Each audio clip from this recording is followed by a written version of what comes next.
कहानी हमको सुनाया करती थी, वही कहानी आज मैं आपको सुनाने वाली हूँ। बहुत समय पहले की बात है। किसी गांव में एक परिवार रहता था और उस परिवार में 7 भाई अपनी एक बहन के साथ रहते थे। उनके माता पिता नहीं थे। यह उस समय की बात है जब लोग जंगली जानवरों का शिकार करते थे और औरतों का काम घर, परिवार और बच्चों को संभालना होता था। ये सातों भाई उस गांव में अपनी बहन के साथ बड़े प्रेम से रहते थे।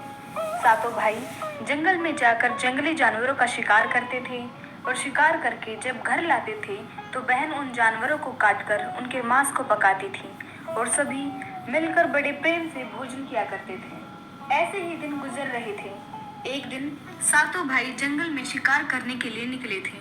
शाम होने वाली थी और बहन अपने सातों भाइयों के लिए खाना पका रही थी। जब वो चाकू से हरी सब्जियों को काट रही थी तभी चाकू की तेज धार से एक उंगली कट गई।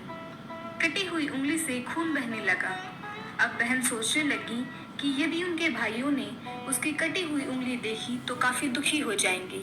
इसीलिए उसने सोचा कि अपने भाइयों को इसके बारे में नहीं बताना चाहिए और उनसे यह बात छिपा कर रखना चाहिए। उसने अपनी ओढ़नी और दीवारों पर खून को पोंछना चाहा, लेकिन फिर दिमाग में विचार आया कि यहाँ तो मेरे भाई आसानी से देख लेंगे। फिर उसने अपने खून को साग में ही पोंछ दिया।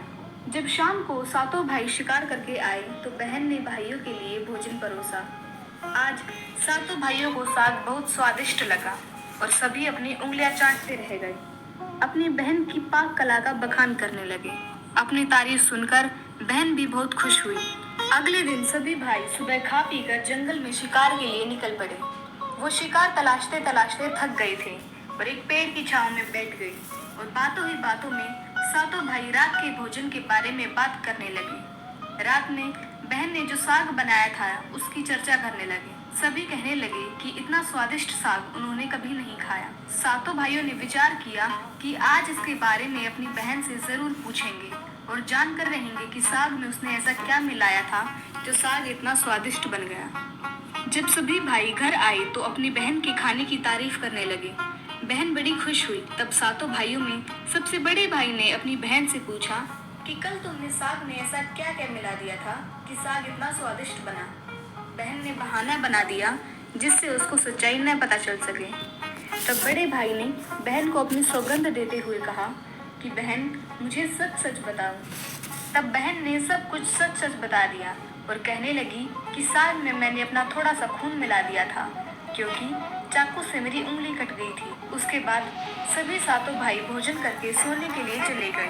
तभी सातों भाइयों में से सबसे बड़े भाई ने कहा कि खून की चंद बूंदें मिलाने से साग इतना स्वादिष्ट बन गया है तो बहन का मांस कितना स्वादिष्ट होगा। सभी भाइयों ने अपने बड़े भाई की हाँ में हाँ मिलाई और अगले दिन भोजन करके सभी भाई शिकार के लिए निकल पड़े। सातों भाइयों ने अपनी बहन को जान से मारकर खाने का प्लान बना लिया और कहा कि उसको मारकर उसका मांस पकाकर खाएंगे।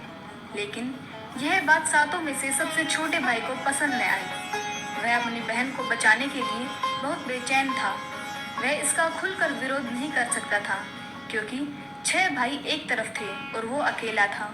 सभी भाइयों ने टीले पर एक बांस के पट्टों का बना एक चबूतरा बना दिया जिसे चांग कहते हैं।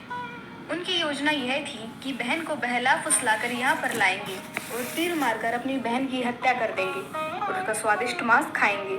अगले दिन बड़े भाई ने अपनी बहन से कहा कि बहन अब तुम विवाह योग्य हो चुकी हो और हमने तुम्हारे लिए एक योग्य वर की तलाश की है, अतः तुम सज संवर कर हमारे साथ चलो।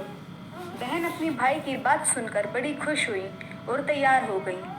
चलते चलते जब बहन थक गई तब वह अपने बड़े भाई से कहने लगी कि भाई और कितना दूर चलना होगा। तब बड़े भाई ने कहा कि बहन अब थोड़ी ही दूर वो जो टीला दिखाई दे रहा है उसी पर जाना है। टीले पर पहुंचकर बड़े भाई ने अपने छोटे भाइयों से कहा कि इसे रस्सी से बांस के खंभे के सहारे बांध दो। सभी भाई मिलकर अपनी बहन को रस्सी से बांधने लगे। बहन बहुत ही असहाय थी और अपने सभी भाइयों को हत्यारे की नजर से देख रही थी और वह ईश्वर से कहने लगी कि हे भगवान, ये मेरे सभी भाई मेरे खून के प्यासे हैं।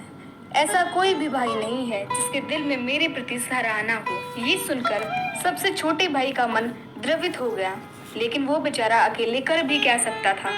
वह मजबूर था क्योंकि 6 भाई बहन को मारने के पक्ष में थे। बहन को बांधने के बाद बड़े भाई ने अपने सभी भाइयों को बाण से मारने का आदेश दिया।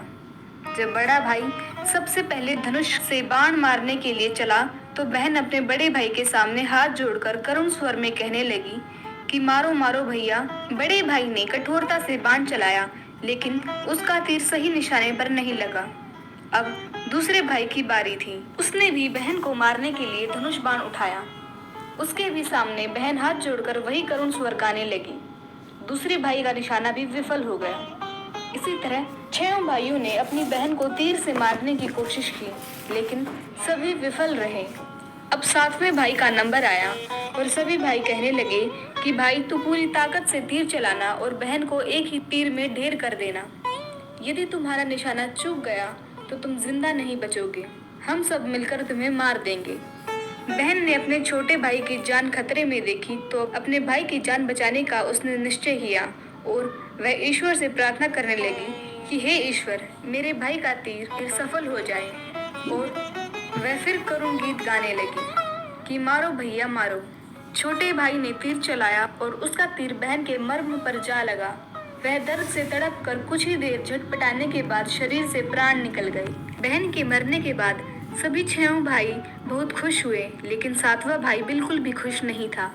सभी भाइयों ने मिलकर बहन के शव को चांग से नीचे उतारा। उसके बाद 6 भाइयों ने बहन के शरीर की बोटी बोटी कर कर काट डाली और बड़े भाई ने अपने सबसे छोटे भाई को जंगल से लकड़ी और पानी लाने का आदेश दिया। छोटा भाई लकड़ी को पानी के साथ साथ कुछ मछली और केकड़ा भी लेकर आया था। वह अंदर ही अंदर बहुत दुखी था। उसके सभी भाई बहन का मांस बड़े चाव से पका रहे थे। यदि वह अपनी बहन का मांस नहीं खा पाएगा तो सभी भाई मिलकर उसे गालियां देंगे। उसने मांस पकाते समय चुपके से केकड़े का मांस आग में डाल दिया और अपने खाने का जुगाड़ कर लिया। चावल और मांस तैयार हो रहा था। जमीन पर केले के पत्ते बिछाकर उसने सबके लिए खाना परोसा गया। छोटे भाई ने बैठने से पहले अपने स्थान पर एक छोटा सा गड्ढा खोद लिया था। उसने केले के पत्ते में परोसे गए बहन के मांस को उस गड्ढे में डाल दिया और मछली और भात खाने लगा। बाकी 6 भाई अपनी बहन की हड्डियां चबाने लगे तो छोटा भाई केकड़ा चबाने लगा। भोजन करने के बाद बड़े भाई के कहने पर छोटे भाई ने उसके अन्य भाग जैसे कि सिर, नाखून, पंजे सबको इकट्ठा करके उसी गड्ढे में डाल दिया और ऊपर से मिट्टी डाल दी। कुछ समय पश्चात उसी स्थान पर एक बांस का पौधा उगाया। धीरे धीरे उस स्थान पर बांसों का एक झुरमुट बन गया। एक बार उसी स्थान पर एक संत आए और उसी बांस के झुरमुट तले छुपकर मल त्याग करने लगे। उसी समय आकाशवाणी हुई कि हे संत, दुर्गंध आ रही है। संत, दुर्गंध आ रही है। बार बार यही आकाशवाणी हो रही थी तो संत ने झटपट उस स्थान को साफ कर दिया और उन्होंने झुरमुट में से एक बांस को काट लिया और उसकी बांसुरी बना ली और उस बांसुरी को बचाकर लोगों के घर भिक्षा मांगने जाया करते थे और बदले में बहुत सारा उपदेश दिया करते थे। एक बार की बात है कि संत उसी गांव में उसी बड़े भाई के द्वार पर चला गया। तब 6 भाइयों का विवाह हो चुका था और 7वें भाई का विवाह अभी नहीं हुआ था और वो अकेला और अलग रहता था। जैसे ही संत ने बड़े भाई के आंगन में कदम रखा, उसी समय बांसुरी बोल उठी कि नहीं बाजो रे बांसुरी, यही है दुश्मन सबसे बड़ा। बड़े भाई के घर नहीं बाजो रे बांसुरी, दया प्रेम सब छोड़कर रिश्ते में यही दाग लगाया है। नहीं बाजो रे बांसुरी, यही दुश्मन है सबसे बड़ा। योगी के बांसुरी से बार बार यही आवाज निकल रही थी, जिसको सुनकर बड़े भाई के पसीने आने लगे।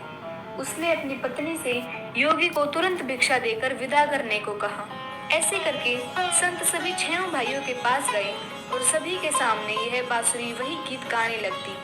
सभी भाइयों ने अपनी पत्नी से भिक्षा दिलवाकर उस संत को अपने द्वार से विदा कर दिया। उसके बाद संत सबसे छोटे भाई के द्वार पर पहुंचते हैं। वह अकेला रहता था और सबसे अलग हो गया था। जैसे संत 7वें भाई के द्वार पहुंचते हैं, वैसे ही बांसुरी बोल उठी, बाजो रे बांसुरी बाजो, मेरे सबसे छोटे भाई के घर मन की बात मन में छुपाकर युग युग से रखा है अंतर में, बाजो रे बांसुरी, यही है मेरे सबसे प्यारे भाई का घर। योगी की बांसुरी से यह प्यारा संगीत सुनकर छोटे भाई ने उस संत का अपने घर में स्वागत किया और संत को बैठने को कहा। संत को जलपान करवाया तो छोटे भाई ने बांसुरी के बारे में योगी से पूछा। तो संत ने सब कुछ कह सुनाया कि उसने कैसे बांस को काटकर बांसुरी बनाई है और कैसे आकाशवाणी हुई थी। छोटे भाई ने संत से विनती की कि वह इस बांसुरी को मुझे दे दे। यह सुनकर संत ने उसे बांसुरी सौंप दी। संत के चले जाने पर छोटे भाई ने बांसुरी को अपने सिरहाने पर धूप दीप जलाकर बड़े सम्मान के साथ रख दिया। कुछ समय बाद छोटे भाई के घर में परिवर्तन दिखाई देने लगा। जब वो काम से घर लौटता तो अपना घर साफ सुथरा पाता। जब रोज रोज उसकी गैर मौजूदगी में उसके घर की सफाई होने लगी तो वह अपनी भाभीियों से जाकर पूछने लगा कि हमारे गैर मौजूदगी में क्या आप लोग हमारे घर की साफ सफाई करते हैं? तो सब ने कहा, हमें अपने काम से फुर्सत नहीं मिलती, तो हम तुम्हारे घर की साफ सफाई करने के लिए क्यों आएंगे? यह सुनकर छोटे भाई ने यह निश्चय किया कि वो आज छुप कर देखेंगे कि उसकी गैर मौजूदगी में उसके घर की साफ सफाई कौन करता है। इसीलिए छोटा भाई काम पर नहीं गया और घर में छुप कर देखने लगा। घर सुनसान होने पर जिस स्थान पर उसने बांसुरी स्थापित की थी उसी बांसुरी में से उसकी बहन की शक्ल की एक लड़की निकलती है। उसके घर का सारा काम करके उसी बांसुरी में समा जाती है। यह सब देखकर छोटे भाई को अपनी आंखों पर विश्वास नहीं हुआ। उसके बाद उसने यह बात अपनी बड़ी भाभी को बताई तो बड़ी भाभी ने अपने छोटे देवर को समझाया कि ऐसी ही लड़की बांसुरी से बाहर निकले तो तुम उस बांसुरी को आग के हवाले कर देना, उसके बाद उस पर तुलसी जल छिड़क देना, फिर देखना क्या होता है। छोटे भाई ने अपनी बड़ी भाभी के कहे मुताबिक सारा काम किया। वह बांसुरी से लड़की के निकलते ही बांसुरी को आग के हवाले कर देता है और लड़की पर तुलसी जल छिड़क देता है। तुलसी जल के स्पर्श से वह लड़की मानव रूप में आ गई। भाई ने देखा यह तो उसकी छोटी प्यारी बहन है। उसने अपनी बहन को गले से लगाया। उसके बाद दोनों भाई बहन बड़े प्रेम से रहने लगे। बहन ने भाई को और भाई ने बहन को अपना लिया और दोनों उसी घर में प्रेम पूर्वक रहने लगे। तो दोस्तों, यह थी 7 भाई और 1 बहन की कहानी।